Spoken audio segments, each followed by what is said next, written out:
anak-anak sekarang kreatif juga. Beda dari 15 tahun lalu. Itu maju. Waktu zamannya kita dulu ya. Gurunya tantangannya pasti lebih. Kalau nggak ngikuti, larinya sudah kalah sama anak-anak SMA. Warga. Pertanyaan yang menarik dan saya sendiri jujur masih mencari itu jati dirinya. Ini esensi. Kalau di istilah rohani, keluarga itu kan gereja terkecil. Betul. Kalau kita nggak bisa mempunyai fondasi gereja terkecil yang kuat, karakter yang kuat, entah dengan keterbatasan apapun, percuma kita itu. Gagah berempati, berani menginspirasi. Guru Gembira. Podcast Guru Gembira, wadah diskusi dengan menghadirkan narasumber yang tentunya informatif, edukatif, dan inspiratif. Guru Gembira. Hai Guru Gembira, bersama saya nih, Sinto. Kita masih terus diingatkan podcast ini membuat kita gembira, gagah, berempati, dan berani menginspirasi. Kita saat ini di episode ke-29 dan saya menghadirkan selalu ada yang unik ya. Semakin lama semakin belajar dan semakin unik, dan tamu kita juga semakin luar biasa ya. Saya akan perkenalkan tamu kita pagi ini. Selamat pagi. Selamat pagi Bu Sinta. Bapak Edwin Setiawan. Ya, saya senang sekali para Guru Gembira ini saya bertemu dengan ini mantan adik saya atau anak saya, anak mungkin kolega, ya. Bu, mantan kolega. Iya. Kita sudah pernah bersama ini mulai tahun 2002, tapi saat itu Pak Edwin ini masih studi lanjut di Belanda ya. Terus kita bertemu lagi 2003 ya. Sempat beberapa tahun hilang ya. Karena studi doktor. Begitu ya. Dan yang membuat saya terharu ketika mendapat info saat ini sudah profesor ya, seorang guru besar, guru yang besar gitu ya. Mari kita nanti lihat besarnya ini di mana gitu ya. Nah, bulan depan pengukuhannya ya Pak ya. Tanggal 28 Agustus Bu Sinta. Itu 28 Agustus saya bersyukur saya diundang. Jadi saya orang penting yang akan nanti untuk pertama kalinya saya akan menghadiri pengukuhan profesor ya. Yang lalu belum sempat, tapi ini baru harus ikut. Nah, topik kita kali ini Pak Edwin tetap diambil dari buku Parker Palmer. Nanti saya akan cerita seperti apa keterkaitannya episode ini. Kegembiraan seorang dosen membangun kesaling bergantungan dengan mahasiswa. Kok bisa ya? Nah, ini bisa nih. Saling bergantung dengan mahasiswanya. Dosen itu meskipun di perguruan tinggi, pendidikan tinggi, bukan berarti makin tinggi dan makin jauh jaraknya, tapi makin saling bergantung. Begitu ya Pak Edwin ya? Betul. Nah, tapi di awal saya pingin tahu dulu nih, Pak Edwin kan bersama saya ngajar SMP ya. Setelah itu sempat saya tahu menjadi pembimbing ya untuk penelitian-penelitian ya. Nah, sekarang setelah berarti menjadi dosen tahun 2008. 2008. Ya. 2008 menjadi dosen. Ya. Apa Pak bedanya? Ngajar SMP, wis moro-moro ngejlok mahasiswa. Nah, ini apa Pak perbedaannya? Persamaan dan perbedaan. Wah, persamaan dan perbedaan. Tentu saja persamaannya adalah sama-sama murid, sama-sama satunya siswa, satunya mahasiswa. Tapi saya merasakan pengalaman yang berharga bahwa mendidik anak yang lebih junior itu tantangannya lebih berat. Lebih berat. Karena tidak hanya mengajarkan ilmu saja, tapi saya pikir-pikir iya ya. kalau anak junior ini tidak saya beri istilahnya akhlak ya, istilahnya etika, budi pekerti yang baik, risikonya untuk miss itu besar sekali. Gitu ya. Contohnya piye? Ya, kalau dalam bahasa Jawa itu unggah-ungguh ya, tata krama, selamat pagi dan sebagainya. Zaman dulu itu mungkin tidak seperti tahun 90-an Bu Sinta ya, 90 masih ketat. 2000-an ya sudah agak los. Mulai ada globalisasi tahun 2000 itu, internet mulai masuk. Terus film-film barat bioskop itu mulai nah, budaya tata krama itu agak mulai kendor tahun 2000. Setelah 2002, 2023, 2004 saya rasakan dulu waktu SD, SMP, SMA ya, semua ketat ya. Mungkin titik baliknya ketika saya kuliah itu kan zaman reformasi ya, semuanya orang kebebasan, euforia dan sebagainya. Nah, itu saya, wah anak-anak ini menjurusnya mulai ke, di satu sisi seperti pedang bermata dua, di satu sisi baik, sudah tidak bisa mengekspresikan kebebasan. Tapi satu sisi ada yang agak berkurang, yaitu tata krama. Ya. Etika dan sebagainya. Dan pada saat itu booming, orang juga mulai sibuk, ekonomi mulai bangkit ya kan, setelah 98 2000 itu krisis. 2003 orang tua giat cari uang demi anaknya yang terbaik, mendapatkan fasilitas terbaik.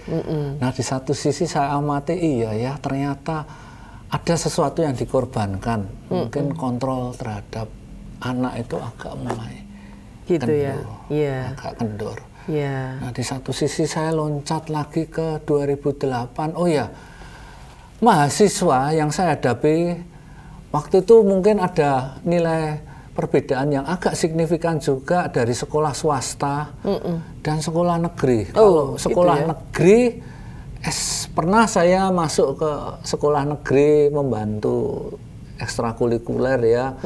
Mungkin tata kramanya masih ada, masih ada sedikit, karena mungkin masih beda. Kalau mungkin saya tidak mau nanti dipikir mendeskripsikan sekolah swasta, enggak, tapi karena memang tuntutan sekolah swasta itu kan harus cari uang itu juga, maksudnya uang itu enggak, bukan yang utama, tapi untuk mensubsidi, membayari biaya hidup itu kan tinggi. Nah, di perguruan tinggi itu kalau saya mengawali karir itu di perguruan tinggi negeri yang notabene fakultasnya juga fakultas menengah ke bawah. Jadi masih banyak murid-murid lulusan SMA yang melanjutkan tahun pertama di perguruan tinggi itu negeri itu dari wilayah di luar Surabaya atau wilayah ya istilahnya bukan metropolis. Bukan metropolis. Gitu ya, dan itu beda ya? Beda. Budayanya beda. Ya, cuma ya namanya manusia ya Bu Sinta ya. Mungkin ada kelebihan kekurangan. Mungkin secara kelebihan memang saya akui baik tata krama. Tapi perlu ditajamkan lagi. Kalah dengan anak metropolis. Gitu ya? Bagaimana mengakses informasi, istilahnya bahasa gaulnya bagaimana. Keterampilan di situnya. Soft skillnya ketinggalan ya? Ketinggalan. Ya enggak bisa ya Bu Sinta ya, manusia itu kan saya pikir-pikir ya, saya dulu masih idealismenya harus semua itu perfect dan sebagainya. Ternyata saya menemukan oh ya di satu sisi tata krama kurang tapi soft skill tinggi. Di satu sisi tata krama baik, soft skill kurang. Ya. Harus berdinamika akhirnya. Ya setelah itu ya harus berdinamika. Ya, ini yang di mahasiswa ya berarti ya? Ini ya, sudah mahasiswanya begitu sudah.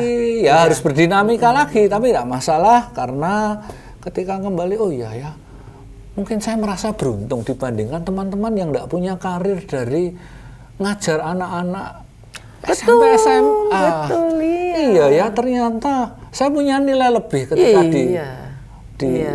jadi dosen muda. Oh iya ya, dan saya pun masih dipercaya, diminta tolong itu di perguruan tinggi negeri di ITS itu masih ada tim Olimpiade Sains, biologi masih dimintai tolong ya. Seperti istilahnya apa Bu Sinta ya, nostalgia lagi. Oh ya, saya dulu memulai karir Sudah juga dari situ ya. Dan saya dapat inspirasi dari anak-anak junior ini dan saya punya nilai lebih. Kalau anak-anak itu kadang namanya mahasiswa ya, kadang kebablasan, saya masih mengingatkan hakikat dulu waktu kamu kecil dididik orang tuamu bagaimana. Dan itu mereka sadar, oh iya ternyata. Mengembalikan itu ya. Seperti itu saya punya nilai lebih, treatment pendekatan lebih ke mereka. Istilahnya sudah curi start duluan curi start duluan. Kalau dosen lain ya nggak punya pengalaman bingung ya. Dosen lain yang nggak punya pengalaman di pendidikan itu kadang-kadang sampai Pak Edwin dulu, iya Bu, saya mantan guru sekolah SMP Bu, jadi tahu. Apalagi orang yang mampu, orang swasta, semuanya harus dicukupi secara mandiri, itu juga hidupnya berat, tapi ya treatmentnya lain. Tapi dari situ saya bisa mengkombinasikan seperti itu. Betul. Nah, ini Edwin Setiawan ini profesor doktor yang mulai 2008 sudah mengajar di ITS ya? Ya. Fakultas Biologi. Namanya dulu Fakultas MIPA. Oke. Sekarang berganti semenjak tahun 2023 Fakultas Sains dan Analitika Data. Oke. Jadi kalau dulu MIPA itu kan, ya Bu Sinta ya, momok ya di SMP ya, kalau enggak matematika, fisika, kimia, biologi. Nah sekarang sains analika data itu juga sudah istilahnya menyesuaikan dengan zaman. Sekarang ada sains data. Data sains ya, betul. Itu dulu matematika itu juga matematika murni, terus ada statistika, mungkin kenal Pak Krisnayana, temannya Bu Sinta, itu pendirinya jurnal statistika. Statistik pun sekarang sudah berkembang lagi jadi sains data. Matematika pun juga sekarang ada profesi baru namanya aktuaris, Bu Sinta. Aktuaris, lagi ngetren ini. Lagi ngetren. Jadi betul. Sekarang sains data pun juga harus mulai istilahnya bukan momok tapi prospektif untuk masa depan. Ya meskipun Bapak Ibu atau Bu Sinta tahu ya tren anak-anak Gen Z 2024-25 ini agak menurun. Mereka lebih suka ilmu sosial sekarang. Gitu. Trennya mungkin nanti Bu Sinta kemarin Pak Menristek Dikti itu Pak Brian ya sempat saya quote, minat mahasiswa ke ilmu sains itu agak mulai berkurang. Sekarang lebih sesuai dengan sekarang kan aktualisasi sosialisasi diri sebenarnya mereka mungkin influencer yang ilmu murni wangel ini ya. Nah makanya saya waktu baca CV-nya Pak Edwin ini baik dari Google, saya penasaran ini mesti dijelaskan karena ini guru gembira ini kan guru dari mulai TK sampai semua ya Pak ya, sampai dosen. Di situ kan tertulis Dr. Rernat Edwin Setiawan, Sponge Taxonomy Systematic and Biodiversity. Spesialisasinya itu Bu. Apa itu Pak Iku Pak? Ya. Sponge Taxonomy Systematic. Ya dulu, Pak, dijelaskan. Dulu kalau di biologi waktu SMP SMA Bapak Ibu tahu tentang keanekaragaman hayati. Ya di Indonesia itu kan salah satu negara mega biodiversitas kedua setelah Brasil. Nah kan banyak untuk mendata nama-nama spesies hewan, nama-nama spesies tumbuhan, dan bukan hanya hewan tumbuhan Bu, mikroba juga masuk. Mikroba itu lebih kecil lagi. Lebih kecil. Nah dulu kalau Bapak Ibu pernah tahu ya bagaimana orang ini menamai dengan nama Latin dan sebagainya, ini hewan apa toh, ini tanaman apa, kan seluruh dunia kan beda-beda bahasa. Nah itu kan harus diseragamkan. Nah, kalau sampai namanya enggak seragam kan nanti beda barang atau sama barang tapi beda nama lain. Atau beda lain kan jadi kacau. Jadi itu hakikatnya pertama itu penyeragaman tata nama biodiversitas makhluk hidup yang ada di muka bumi. Nah, akhirnya berkembang karena harus pakai satu bahasa yang sama ya, Bapak Ibu kan orang Inggris pun kan nggak mungkin pakai bahasa Inggris juga susah. Nah, zaman dulu kan nama yang kalau dari sejarah filsafat kan orang mesti lihatnya nama Latin ya Bu ya, itu yang dipakai untuk konsensus di seluruh dunia. Oke, nama Latin, kemudian lama-kelamaan membuat suatu konsensus, oh ya ini nanti daun A di negara A, nanti ya daun A di negara B, tapi kan sama-sama daun A. Lah bahasanya kan harus sama. Kalau beda bahasa nanti barangnya sama, tambah kacau lagi. Itu keanekaragaman itu termasuk itu biodiversity ya. Iya, terus saya spesialisasinya di hewan spons. Nah, itu nanti saya cerita aja hewan spons itu apa secara singkat, tapi secara singkat itu munculnya dari penyeragaman tata nama. Akhirnya setelah penyeragaman tata nama harus tahu sejarah evolusinya, kan hewan itu berkembang dari 1 sel, 2 sel dan sebagainya. Kan dulu kalau Darwin cerita manusia di teori evolusi dari Darwin lama, terus ada yang menduga manusia itu evolusi dari monyet, kera dan sebagainya. Ya di satu sisi berkonflik dengan kaum teologi, tapi tidak masalah memang karena nggak bisa dibedakan. Makanya kita tuh harus multi pandangan, itu yang susah. Orang kalau hanya membatasi satu pandangan akan boleh sempit ya. Ya, seperti itu.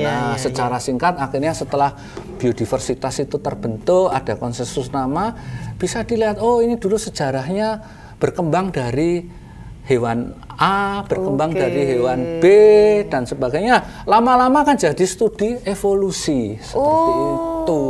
Nah, mungkin kalau kalau gampang-gampangan waktu pandemi kemarin, pandemi itu kan evolusinya awal-awalnya kan cuma jadi virus 1 ya Bapak Ibu dari Wuhan, masih ingat varian Alpha. Nah, kalau manusia hewan kan evolusinya lama. Ya, kalau virus kan dalam beberapa bulan aja langsung jadi varian beta, gamma, delta yang seperti itu. Jadi semakin makhluk hidup itu semakin beragam, semakin mudah berevolusi kalau tidak ada konsensus nama yang dipakai, nanti kan bisa jadi persepsinya berbeda-beda. Ini termasuk penelitian-penelitian kedepannya ya. Seperti itu. Makanya zaman dulu waktu SMP, wah boring suruh ngapalkan nama Latin. Saya bisa memahami itu, tapi melalui ini Bapak Ibu tahu, karena waktu itu konsensusnya yang bisa dipakai seluruh dunia adalah nama Latin. Oh baik, paham. Sekarang saya puzzle-nya lebih nyambung nih Pak. Nah, Pak Edwin, saya nih mengingat, pokoknya kalau ketemu dirimu ini mengingat masa lalu yang indah ya. Pak Edwin ini guru gembira, ini yang saya kagumi adalah guru yang kalau ngajar itu totalitas, kemeringet. Suaranya tembus 3 ruangan. Wah, pokoknya kalau sudah ngajar saya masih ingat, oh ini suaranya Pak Edwin. Luar biasa. Itu yang waktu itu saya jadikan contoh kalau ada guru baru, belajar lihat Pak Edwin.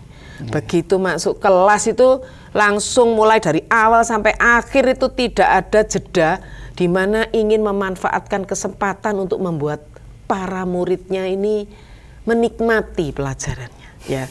Tapi paketnya ya memang ada, termasuk yang killer, kaku, karena itu memang faktor didikan orang tua, ya, dan sekolah, ciri khasnya juga gitu ya. Zaman dulu kan seperti itu, zaman Belanda apalagi sekolah Katolik Bu, memang. Tapi di satu sisi itu membentuk ya, karakter. Dan itu yang tadi kita ngobrol degradasi ya. Terakhir ini mengalami kemunduran. Nah, tetapi kesininya saya nggak bicara ke mahasiswa dulu. Saya mau melihat seorang Pak Edwin ini ya. Kesininya nih saya melihat ini kok beda ya sekarang. Lebih sabar ya, lebih guyang-guyu, nyantai, nggak tegang gitu ya. Nah itu kita sempat ngobrol. Tapi saya kepingin kalau Pak Edwin nggak keberatan berbagi.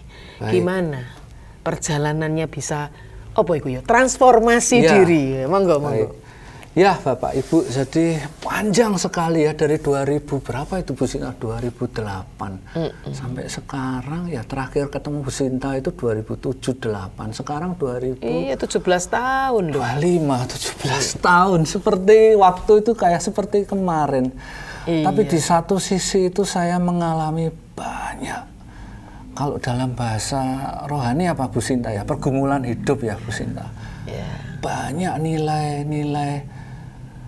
Saya tuh ingat Tuhan itu pernah cerita ya saya lupa entah di Injil apa, kalau memang mau dididik Tuhan ya harus digebuki dulu. Itu dihajar. Ya. Dihajar itu ada. Ya, maaf ya Bapak Ibu, saya itu Bible mungkin agak kurang menguasai, tapi saya oh ya seperti itu ya. Saya sendiri punya kebetulan satu anak, Bu. Anak berkebutuhan khusus. Anak tunagrahita. Mungkin Bapak Ibu tahu ya anak tunagrahita itu seperti apa. Nah, itu yang membentuk transformasi saya untuk lebih sabar mengerti orang. Apakah punya anak tunagrahita itu langsung sabar? Enggak, Bu Sinta. Proses ya. 17 tahun. Wah, enggak. Lebih dari itu, mungkin lahir 2006. Akhirnya 2006 ya si Niko ya. Lahir, ya. Kemudian tambah lama itu mulai masuk SD, secara kognitif agak mulai berturun. Banyak pergumulan. Dulu nggak seperti ini, lama-lama menurun. Terus kalau enggak, selain berserah pada Tuhan, kalau kita itu enggak mikir ya sama, ya saya itu bersyukur banyak teman-teman, Bu Sinta, rohaniawan, dokter, kolega, orang tua, semua itu saya dikelilingi orang baik. Itu nanti saya ngomong bejan ya enggak enak, tapi itu kemurahan Tuhan. Kemurahan hati Tuhan. Banyak yang peduli sama, mendukung keluarga kecil saya, mendukung. Apakah langsung sabar? Enggak, Bapak Ibu. Berat sekali. Sampai stres, saya jujur. Bahkan 3-4 tahun terakhir tuh saya jujur aja, saya juga pasien rawat jalan rumah sakit menur, Bapak Ibu. Jadi ya, di satu sisi ini juga mungkin untuk orang tua, untuk mahasiswa, untuk murid-murid, mental health itu sekarang banyak. Kalau kita tuh semakin tertutup, tidak membuka diri, ya di satu sisi zaman dulu tuh aib ya, Bu Sinta. Tapi kalau tidak disembuhkan, selain kemurahan Tuhan, itu juga tidak gampang. Ya, hikmat ya, kita harus juga memperbaiki ya. Iya, tidak ada semuanya itu mau instan minum obat terus diceramai langsung. Ya, di situ saya belajar. Oh iya, ternyata anak berkebutuhan khusus ini malah ya berapa butuh saya? 10-15 tahun saya gulung kuming kalau istilahnya. Gulung kuming. Berusaha mencarikan apa yang terbaik, ya enggak terbaik, yang pas lah. Ya, saya tuh sampai saya itu karena dari guru ini loh. Guru, terus SMP sampai saya kenal Dinas Pendidikan Surabaya, sampai saya itu kenjagir, Bapak Ibu, dibantu Pak Iksan, stafnya itu dicarikan sekolah yang pas untuk anak saya. Meskipun ketika SMA harus ke SMA LB. Tapi Pemkot semua, karena saya punya network itu, karena kemurahan Tuhan. Ya dulu Bu Risma itu kan sampai membantu, pokoknya orang Surabaya itu kalau ada sudah tahu apa, datang aja kan jagir ya waktu itu. Saya masih ingat Pak Iksan sama Pak Kabit, kalau manggil Bu Sinta Pak Kabit ya. Sampai sekarang pun Pak Kabit Dinas Pendidikan tuh sampai ya saya merasa nanti diomong hutang budi ya enggak enak, tapi ini kewajiban moral saya, kewajiban, karena memang ITS sendiri juga sudah bekerja sama dengan Pemkot, punya MOU mensupport Pemkot. Sampai terakhir bulan lalu kalau ada setiap tahun ada kegiatan Pemkot pendidikan, saya pasti akan meluangkan waktu untuk itu. Di satu sisi ya itu, ya ternyata anak saya ini diperhatikan Pemkot. Saya malah nambah network. Terus dokter-dokter tumbuh kembang di menur itu, nambah network. Jadi berkat ya? Jadi berkat. Kemudian gereja susah nyarikan sekolah. Tapi ya ada network seperti itu. Ya prinsipnya, ya mungkin saya nyadari, saya refleksi diri sendiri. Mungkin ya ada, saya sharing, kamu enggak malu tak punya anak kayak gitu? Saya gimana ya, malu, tapi buat apa? Enggak ada solusinya. Kalau malu enggak ada action. Betul sekali. Enggak ada action. Bagaimanapun itu anak ya. Dan itu sudah titipan Tuhan. Menikah pun sudah janji mau merawat. Betul. Ya, tapi Bapak Ibu enggak segampang yang saya omong ini, Bapak Ibu. Waduh, tapi itu ya. Itu pelajaran hidup beneran ya. Pelajaran hidup, betul. Nah, apa implikasinya itu dengan mengajar sebagai dosen? Ya harus lebih sabar dan mengerti anak lah. Mengajar untuk sabar. Dan jangan dikira ya Bapak Ibu, sekarang mahasiswa angkatan pertama sampai angkatan terakhir mau tinggal skripsi itu ada banyak kasus mental health-nya. Naik gitu ya. Saya pernah ngomong ke psikiater saya, iya Pak Edwin, ini loh Pak, saya ke Menur Bapak Ibu, sini Pak, mahasiswa PTNX, PTSX, banyak Pak saya rawat. Kenapa sih Bu? Ya. Apa gitu tuh? Takut masa depan? Banyak Bu Sinta. Gitu ya. Nggak bisa mengontrol diri. Oke. Nggak percaya diri. Intinya Intinya tertutup. Oke. Ya memang aib ya Bu Sinta kalau katanya. Jangan katanya sugesti apa jangan. Tapi Pak kalau nggak diobati, apa nggak tambah parah toh Pak? Nggak bisa bekerja, nggak Pak bisa Edwin itu untung mau ke saya. Iya ya Bu ya. Benar. Ya meskipun naik turun tapi ya wes saya nggak mikir efek samping apa tapi ya kesehatan usia tuh ya punyanya Tuhan ya Bu ya, kita wes itu saja mau membuka diri. Ya saya pikir-pikir ya Bu Sinta ya. Dulu Monsinyur Didik itu pernah bilang ke saya, Uskup Didik, saya dulu itu waktu mahasiswa UNER itu dekat sama Romo Uskup Didik. Saya jadi mahasiswa, iya Wid, banyak orang teman-temanmu yang kamu tuh, untungnya kamu itu dikelilingi orang-orang baik seperti itu. Iya ya, pikir-pikir. Tuhan sudah siapkan Tuhan untuk mendukung. Ya anak satu-satunya. Sampai teman saya itu ngomong kemarin tuh ya, jangan dipikir anak seperti ini tuh. Kalau di Islam itu sampai dibilang iki anak langit katanya. Itu yang mendoakan kita nanti kalau di akhirat itu yang mendoakan kita. Sampai kayak gitu ya pokoknya. Tidak terucapkan ya, tapi dari gitu. Iya. Jadi itu sebetulnya dorongan yang utama membuat Pak Edwin ini juga bisa melihat siswa itu sekarang dengan keunikan mahasiswa ya. Keunikan. Siswa pun saya juga paham. Bisa. Istri saya malah lebih ekstrim lagi Bu Sinta. Gombol sama ibu-ibu SMA LB, PAD, YPAC itu deket. Jadi supaya bisa belajar juga. Iya, difabel, bukan hanya difabel mental loh Bu Sinta. Ada difabel tuna daksa. Tuna. Ya, tangannya mungkin ada yang kurang sempurna, tuna netra. Tapi tuna rungu, tuna netra, tuna Tuhan aja bisa memberi kegembiraan guru-guru seperti ini. Masa anak saya ya sehat, cuma kekurangan mental saya nggak bisa terima. Iya, dan kita ketemu waktu ngajak Niko nonton film itu saya amazed loh. Wah, luar biasa ya. Sangat care, peduli dengan apa yang Niko sukai ya. Dan itu energinya nyambung ke mahasiswa ya. Akhirnya. Iya Bu ya. Pikir-pikir betul ya. Coba Pak, pengalamanmu mulai dari mungkin menjadi guru gitu ya, tadi sempat ngobrol. Ceritakan pengalaman bagaimana melihat siswa atau mahasiswa. Ya dulu kan dari sistem lama kan Bu Sinta tahu pokoknya semua harus perfect, tegas apa. Sekarang kalau nggak mengikuti zaman ya nggak bisa Bu. Kita yang harus mengerti zaman dan mau memahami, mengikuti mereka. Meskipun kita juga jaga rambu-rambu ya, kadang kalau menjerumuskan ya kita harus. Bu Sinta dulu pernah cerita ada rem kopling gas ya kalau enggak saya. Kalau digasi terus juga enggak bisa, direm terus juga enggak jalan. Ya kopling harus diinjak lah. Sekarang kan ya mobil matic enggak pakai itu, kadang itu di satu sisi itu kenyamanan itu malah melenakan kita atau enggak, itu juga harus jadi pertimbangan Bu Sinta. Iya betul. Nah gapnya Pak Edwin ini kan ini sekarang sudah di tingkat guru besar ya. Terus ketemu dengan anak-anak yang S1 yang Gen Z ini ya, yang banyak dikeluhkan seperti ini. Punya pengalaman apa Pak? Ya pembimbing anak-anak ini gimana? Pada awalnya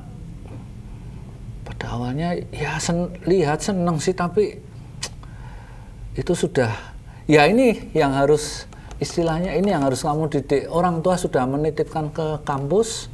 Ya pada awalnya mungkin masih ijo-ijo, lugu-lugu, tapi tetap harus ingat ya, atasan pimpinan itu selalu ngomong, orang tua sudah mempercayakan kamu anaknya di sini. Kalau sampai anak ini salah, kamu juga bertanggung jawab. Gitu itu. Jadi sebaiknya mulai dikontrol dari awal.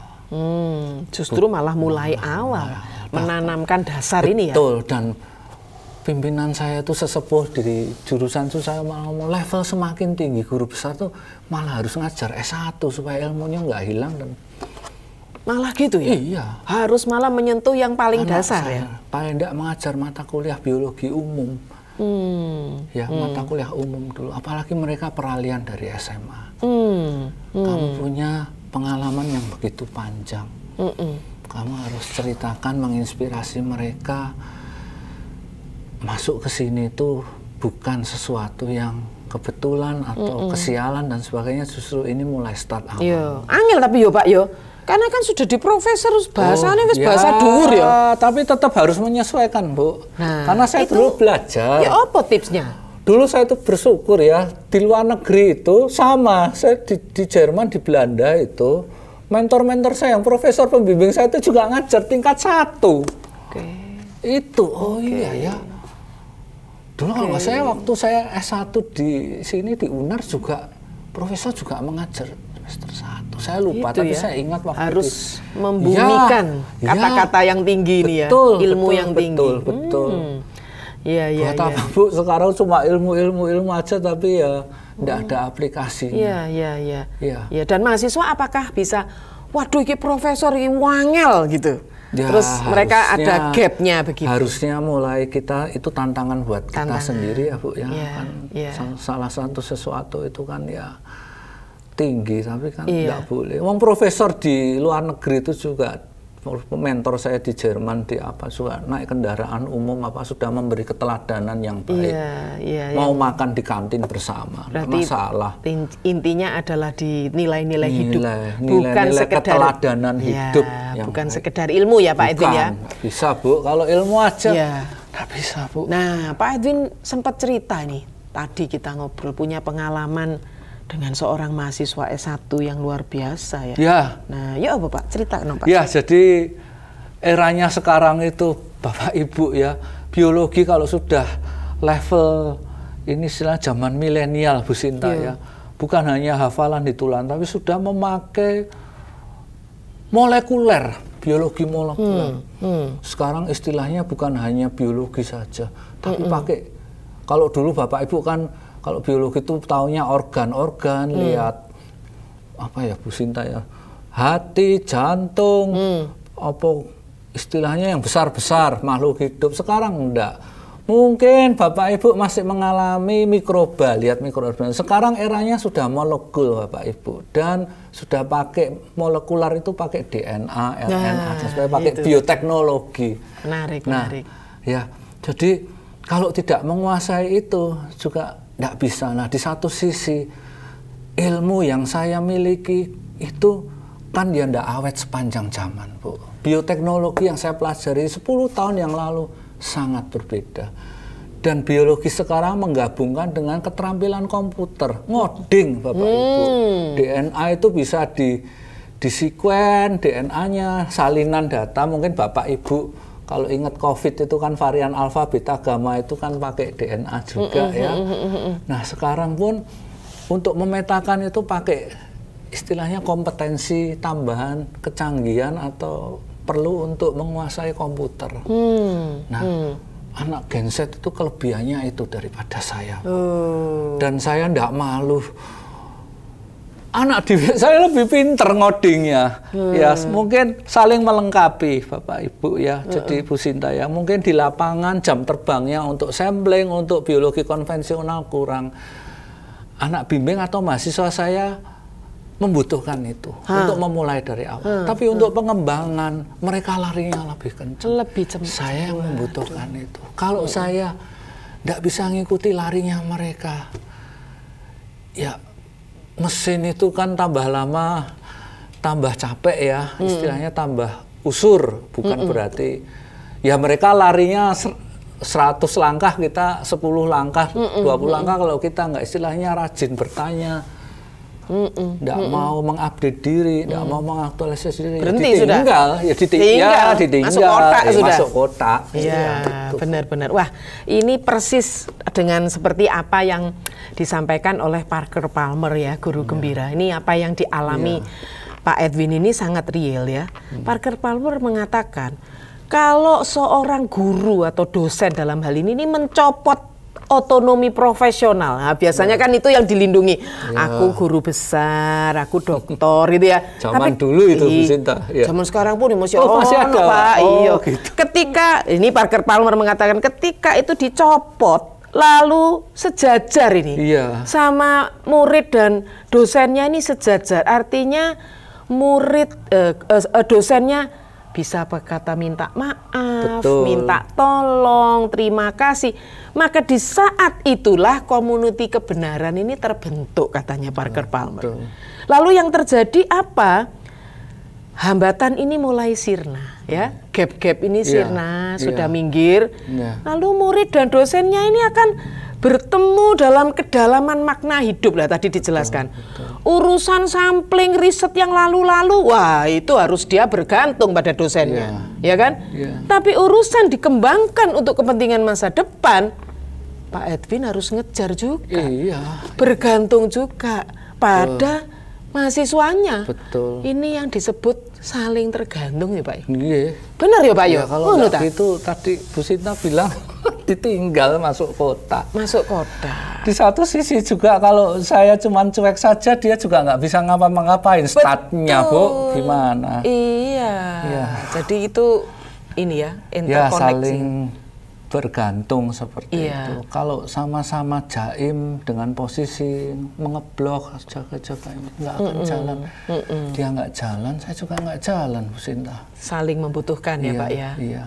Dan satu kata lagi saya masih ingat Bu Sinta, waktu saya masih micro teaching awal lulus dari sarjana mengajar itu, saya ingat waktu micro teaching ikut kursus apa Bu Sinta, kalau guru baru itu loh Bu Sinta yang micro teaching disuruh mengajar menghadapi anak-anak di kelas. Audiensnya bukan anak-anak kalau micro teaching tapi profesor-profesor pendidikan. Saya masih ingat waktu itu di UNESA. Iya, saya dibiasakan kalau memang salah dengan anaknya ya minta maaf. Ya kalau nggak minta maaf, ngamuk terus. Ya dalam hati ya apa ya Bu Sinta ya. Pengen diakui aku nggak bisa salah itu juga ada, aku guru kok. Itu kan ada itu ya, dorongan itu harus jujur tetap ada ya. Sampai sekarang kadang itu pun juga itu tantangan buat saya, semakin tinggi tantangan untuk menjadi wah aku guru gak iso disalah, aku sudah belajar. Anda nurut saya lah, nggak bisa, nggak bisa Bu, nggak bisa. Nggak bisa ya. Malah justru jadi bumerang. Gak nyampe. Jadi bumerang Bu, bahaya. Bumerangnya piye? Ya akhirnya menutup diri, merasa sok pintar, nggak mau dikritik. Terus gimana Bu Sinta kalau nggak tambah bunuh diri Bu Sinta? Lainnya sudah mendekati orang yang mau diajak kerjasama, kita narik diri. Justru itu semakin memperburuk ya. Memperburuk bahaya. Iya Pak. Yang saya banyak belajar ternyata. Nah, saya kemarin ini sekarang sudah profesor ini ya, tinggal pengukuhannya aja ya. Apa Pak?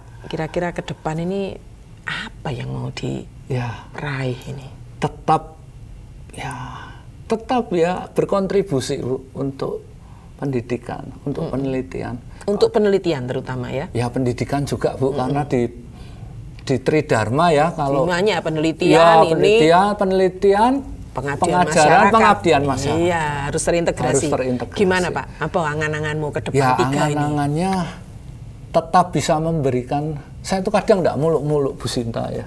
Kepinginnya berkontribusi, bisa dimanfaatkan itu aja. Jadi ilmu yang saya pelajari ini bisa dipakai. Ya sekarang saya bersyukur meskipun cuma nama Latin apa-apa tapi ternyata saya banyak membantu ahli-ahli lain yang menggunakan hewan spons ya. Saya kan hewan spons itu ya. Kan spons itu dipakai untuk penelitian farmasi, penelitian lingkungan dan sebagainya. Saya bisa berkontribusi di situ. Terus yang di kebun binatang ini apa? Nah, itu beda lagi. Itu Nah sekarang kan ada namanya pendidikan kurator ya. Kurator. Baru, ya. Kalau dulu kurator tuh cenderung dengan ini harta pailit hukum ditaksir iya, berapa. saya baca begitu, iya. Sekarang Iya. itu saya baru tahu ternyata ada profesi baru namanya kurator untuk benda hidup, Iya. istilahnya. Saya baru baca. Iya. Saya tuh, oh ya karena itu berkaitan dengan keanekaragaman hayati, Betul. saya tertarik. Oh ya ternyata saya belajar ya, ternyata ilmu yang saya pelajari biologi murni dan sebagainya, kalau tidak diterapkan di suatu tempat, karena di kebun binatang itu selain ada orang kesehatan kan ada kurator menilai aset. Asetnya punya hewan X, Y, Z. Iya. Atau kalau enggak di kebun raya tanaman itu kan harus menilai asetnya punya berapa. Jadi Terus ini ya kurator itu. Ya, tapi mungkin saya tidak Tidak ke terlalu aset, ke ya? aset ya, tapi ke arah pengelolaan manajemennya aset ini. Kalau hewan ini sudah tua mau diapakan, sampai gitu seperti ya. itu Bu, sampai ini kalau sudah mati diotopsi bisa untuk apa. Dan kalau hewan itu kan ya Bu ya, ada hewan langka dan sebagainya kan nggak boleh sembarangan dibuang, harus lapor ke Kementerian Konservasi. bidangnya menarik juga ya. Baru, masih ini baru nih masih ya. dibuka di saya ini di Universitas Gadjah Mada Fakultas Biologi itu kurikulumnya itu meniru dari Cambridge. Jadi satu-satunya di Asia. Seperti itu. Ya saya tertarik. Oh ya, ternyata berguna juga ya. Terus saya tertarik. Oh bisa multidisiplin. Seperti itu. Jadi pengelolaan aset. Terus bagaimana Sampai supaya begitu ya? Ya. Itu yang ingin juga Pak Edwin terapkan ya? Ya nanti ke depan itu gitu juga ya. sebagai bukan sumbangsihnya bukan cuma pendidikan ilmu tapi Itu masuk bisa pengabdian masyarakat kan, ya. Meskipun tadi taksonomi lahan, tapi kaitannya dengan biodiversitas ya, Iya, Bu Sinta, betul, ya. Keanekaragaman hayati. Iya, itu penting. iya. Juga tetap membimbing riset-riset ini Betul. ya, supaya terus berkembang. Iya. Ada lagi juga membimbing penelitiannya anak-anak ini ya, anak SMP SMA ya. Ya, sekarang sudah mulai agak berkurang. Iya. Saya biasanya membantu menjuri saja. Calon-calon peneliti belia tingkat SMP di Ya, Surabaya. ya, dengan ya. Dinas Pendidikan Kota. Ya. Juri lomba peneliti belia. Ya, Biasanya lomba peneliti setiap tahun. belia. Iya. Itu menarik ya. Menarik ya, Jadi saya bisa pikir. melihat bagaimana anak-anak. Itu saya bisa tahu, anak-anak sekarang kreatif juga. Gitu ya. Beda dari 15 tahun lalu, lebih Beda maju. waktu zamannya kita Iya. dulu ya. Gurunya tantangannya pasti lebih. Kalau nggak ngikuti larinya juga kalah sama anak-anak SMP, SMA. Sekarang kan masih 48 toh. Wah, masih jauh toh. Ke 70 Ya, masih sekitar jauh ya. 20 Bu Sinta, ya. Jadi masih bisa membangun mimpi nih ya untuk membangun sebuah komunitas kebenaran. Pak Edwin, saya kepingin juga kembali kepada asalnya ya. Keluarga ini kan pasti memberikan dukungan luar Iya, biasa. iya. Istri dan anak tadi Iya. diceritakan. Ini tadi kalau di karir ya. Kalau di keluarga, angan-angannya Pak Edwin ini akan mengembangkan seperti apa? Keluarga. Pertanyaan yang menarik dan saya sendiri jujur masih mencari itu jati dirinya. Ini esensi. Kalau di istilah rohani, keluarga itu kan gereja terkecil ya. Bu Sinta. Betul. Kalau kita tidak bisa mempunyai fondasi gereja terkecil yang kuat, karakter yang kuat, entah dengan keterbatasan apapun, percuma kita hidup. Itu yang saya belajar dari sisi rohani, ya. Selama ini saya dari sisi spiritual selalu didengung-dengungkan. Entah apapun keluarga itu, ya, bentuklah keluarga yang seperti gereja yang kecil yang kuat, seperti jemaat Tuhan sendiri. Tapi yo tak gampang Sinta ngomong. Itu belajarnya Bapak Ibu sepanjang hidup Bapak Sepanjang Ibu. hidup. Nggak cuma sampai 70 tahun. Iya. Aduh, ya saya masih ingat Iya kan? Ya belajarnya sepanjang hidup Bu Iya, Sinta. Dan bagaimana itu kayaknya jadi- jauh lebih berat dari belajar kognitif Bu. Ya ampun Bu. Ya. Jadi suami dan ayah Aduh, ya, iya. apalagi dengan punya kekhususan yang Iya, memang saya harus sampai sadar diingat Sinta gini. Iya, Saya masih ingat jadi- ya. Keluarga itu adalah gereja kecil yang dasar kehidupan itu manusia. dasar ya. Iya. Untuk karirnya terus bisa Iya. moncer jalan terus Iya. ya ini bahan Saya bakar mikir, utama ini ya. Kalau tidak didukung anak istri ya gimana bisa? Iya. Ya. Ya. Dan Istri sudah bilang, papa pokoknya konsul, kalau repot, ya ayo kita tangani bersama. Iya. Pokoknya papa karir, tapi rumah kecil ini harus tetap. Istilahnya kalau orang Jawa itu urip itu urup, seperti itu ya. betul. Yaitu gereja kecil di mana Tuhan adalah kepala gerejanya toh, Pak. Nah, ya itu. Ya toh? Saya Itu jadi imamnya itu yang susah. Itu susah Bu Sinta. Susah ya? Waduh, berat sekali. Ya, tapi bukan tidak mungkin ya. Iya. Tetap butuh hikmat Tuhan ya. Iya. Tetap minta pertolongan Tuhan. Iya, Nggak bisa. nggak ya. mungkin dengan kekuatan kita sendiri Saya ya. mengalami itu ya. Iya. Menikah dari 2006. Berapa tahun Bu Sinta kalau nikah 2006? 2006 yo Saya 2005 Bu Sinta. 2005 yo 20 tahun loh. 20 tahun Bu. Nanti September. 25 Pernikahanmu, September. wedding anniversary. Ya, 25 September 2005 Bu Sinta. Waktu itu Bu Sinta datang, saya Iya, ingat. iya.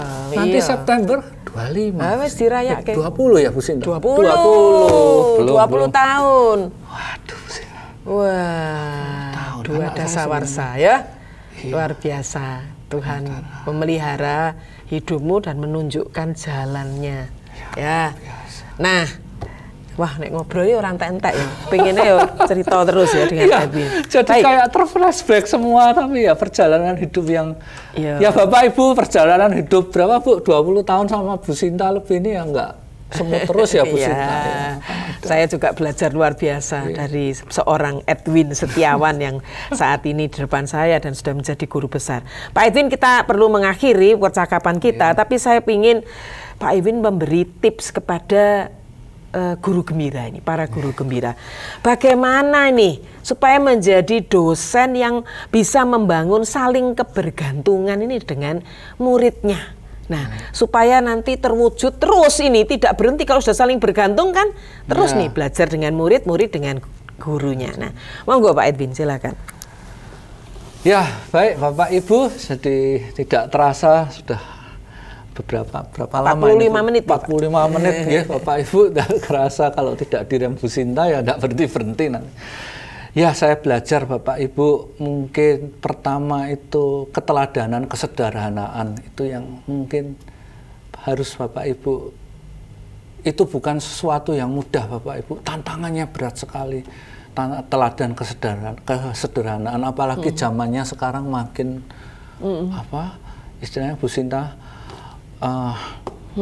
uang, material dan sebagainya, itu tantangan yang harus dihadapi. Tapi ya tetap Bapak Ibu tetap minta dukungan Tuhan, pertolongan Tuhan. Yang kedua tadi selain teladan kesederhanaan, juga mau membuka diri, tidak apa istilahnya, sekat-sekat tembok itu apa, jangan terlalu Bu Sinta ya, apa memprotek diri. Yes. Ya membuka diri terlalu lebar juga tidak baik. Nanti secara etika kita juga kan ada batas yang harus apa Yes. Bapak Ibu nggih. Batas-batas yang harus dijaga. Jadi di satu sisi itu apa mau membuka sekat, menganggap murid, anak atau siapapun yang berinteraksi dengan kita itu setara dengan kita. Jangan suka merendahkan orang lain. Tuhan sendiri kayaknya nggak suka merendahkan orang lain. Apalagi kita. Pak Edwin ngomongnya gampang, enggak juga Bapak Ibu ya. Karena naluri manusia itu apalagi kalau sudah tinggi kepinginnya kan superior ya. Itu yang Bapak Ibu harus mulai istilahnya apa, merendahkan diri juga. Tanpa orang-orang di sekitar kita bukan apa-apa. Ya. Yang ketiga Bapak Ibu, legowo mau minta maaf. Saya sendiri itu susah kalau salah ya, karena wah sudah merasa benar mentang-mentang itu juga jadi istilahnya saya tidak 100% sampai sekarang sembuh total. Namanya manusia butuh, tapi selalu berusaha ingat kalau salah ya njaluk sepuro rek, mintalah maaf dalam bahasa Jawa seperti dalam bahasa Indonesia maksud saya. Ya itu yang, dan keempat ini yang penting, jangan istilahnya gimana Bu ya, berhenti. Kalau sudah nyaman berhenti ya Bu ya, sudah enak ya. Nanti kayak zona nyaman ya. Ya nanti ditinggal mahasiswa saya aja larinya lebih kenceng dari saya. Kalau kita ndak, ya istilahnya kalau ndak bisa menyalip atau sejajar di belakangnya sedikit, kalau bertanya masih bisa. Supaya nggak masuk kotak tadi ya. Ya, baik. Ya. Terima kasih Pak Edwin. Nanti kita ketemu lagi di pengukuhan bulan depan. Ya, Guru Gembira. Asik ya pada pertemuan kali ini kita bisa ngobrol tentang bagaimana pengalaman seorang dosen yang pernah mengajar SMP sampai sekarang menjadi guru besar ya. Saya bangga sekali dengan ini dan saya mendoakan supaya Pak Edwin terus bisa saling membangun, saling kebergantungan, memberi pengaruh pada dosen-dosen yang lain, dan yang terpenting keluarga kecilnya tetap menjadi gereja kecil yang hidup ya. Baik Guru Gembira, kita akan bertemu lagi di episode 30. Tetaplah menjadi guru. Kita tahu bahwa dengan podcast ini kita ingin merayakan kegembiraan sebagai seorang guru ya. Harus gembira tadi, gagah, berempati dan menginspirasi. Tapi terus bangga bahwa kita ini menjadi seorang pendidik. Itu sedang menabur benih di dalam hati setiap anak. Banggalah melalui sikap kita, kata-kata dan perilaku kita. Dan terakhir dengan itu kita akan membangun sebuah komunitas kebenaran di mana bangsa dan negara kita ini akan terus bertumbuh. Terima kasih. Sampai bertemu di episode yang ke-30. Jadilah guru yang gembira, gagah, berempati, dan berani menginspirasi. Salam. Salam.